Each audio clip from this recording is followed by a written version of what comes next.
Arkadaşlar herkese merhaba. Genelde yeni kuş alan kişiler kuşlarımız kolay bir şekilde alışır düşüncesiyle yeni aldıkları kuşun kanatlarına ayar yapmaya çalışıyorlar. Kanatlarını makas yardımıyla keserek sürekli olarak yanlarında durmasını sağlıyorlar.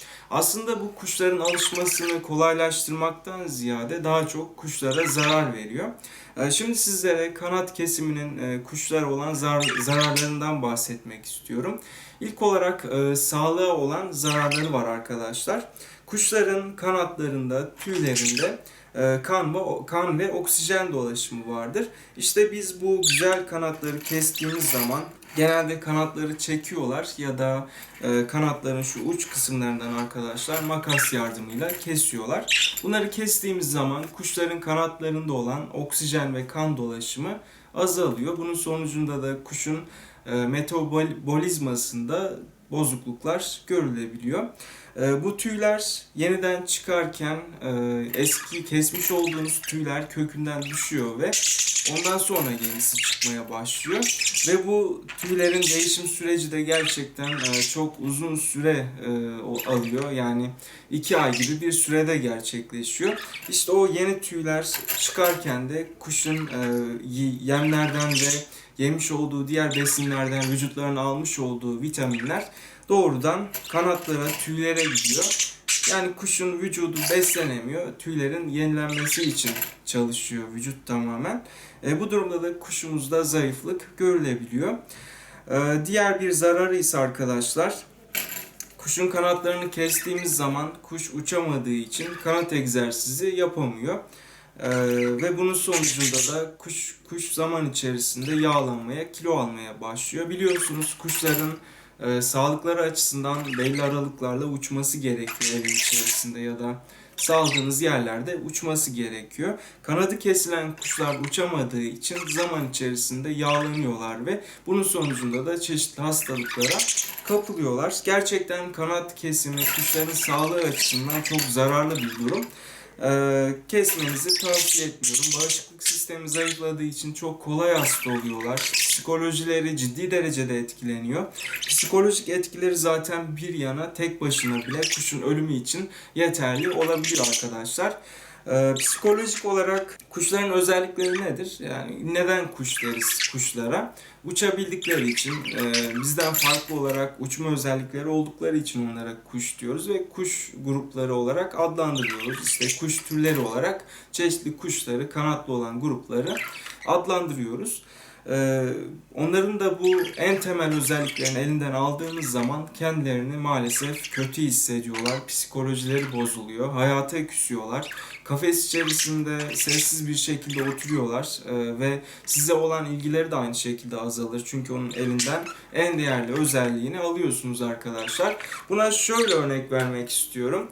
Mesela saçını çok seven bir kişinin elinden saçlarını keserseniz kendisini nasıl hisseder? Büyük ihtimal psikolojisi bozulur ve toplum içerisinde kendisini dışlanmış gibi hisseder. Dışarıya çıkamaz saçları uzayana kadar. İşte empati kurmanızı istiyorum bu konuda. Kuşların tüylerini keserseniz onlar da saçını çok seven birisinin saçını sıfıra vurmak gibi bir duruma giriyorlar. Onlar gibi psikolojileri bozuluyor ve kendilerini kötü hissediyorlar. O yüzden kesinlikle kuşlarda kanat kesimini, kanat ayarını ve kanat çekmeyi tavsiye etmiyorum.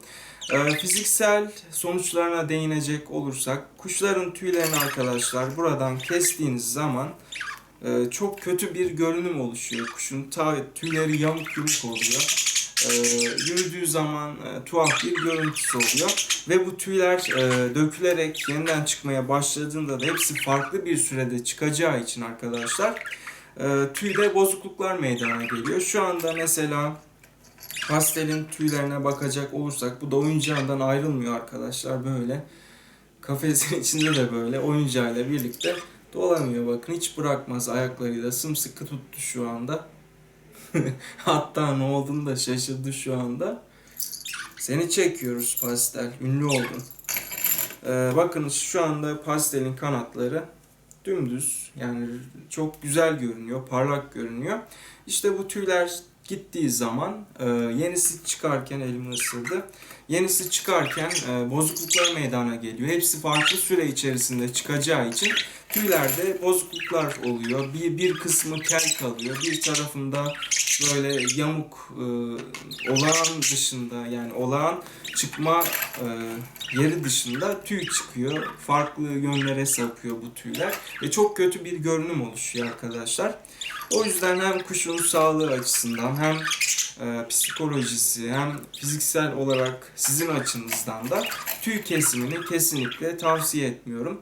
Evet, belki kuşun uçamaması, yanınızdan ayrılmaması, kolay alışması gibi bazı etkileri olabilir, faydaları olabilir. Ancak götürdükleri faydalarından daha fazla arkadaşlar. Eksiler artılardan daha fazla.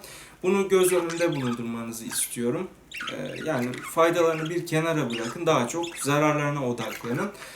Kuşunuzun sağlığı için kesmeyin kesinlikle. Bu sadece muhabbet kuşlarında değil, papağan türlerinde, sultan papağanı, cennet papağanı, kanaryalarda da aynı etkileri yaratıyor. Hiçbir kuşun tüylerini kesmenizi kesinlikle ve kesinlikle tavsiye etmiyorum arkadaşlar. Bugün sizlere kuşlarda Bugün sizlere kuşlarda tüy kesiminin zararları hakkında bilgiler vermeye çalıştım. Yeni videolarımdan haberdar olmak için kanalıma abone de olabilirsiniz arkadaşlar. Bir sonraki videoda görüşmek dileğiyle. Kendinize iyi bakın, hoşça kalın.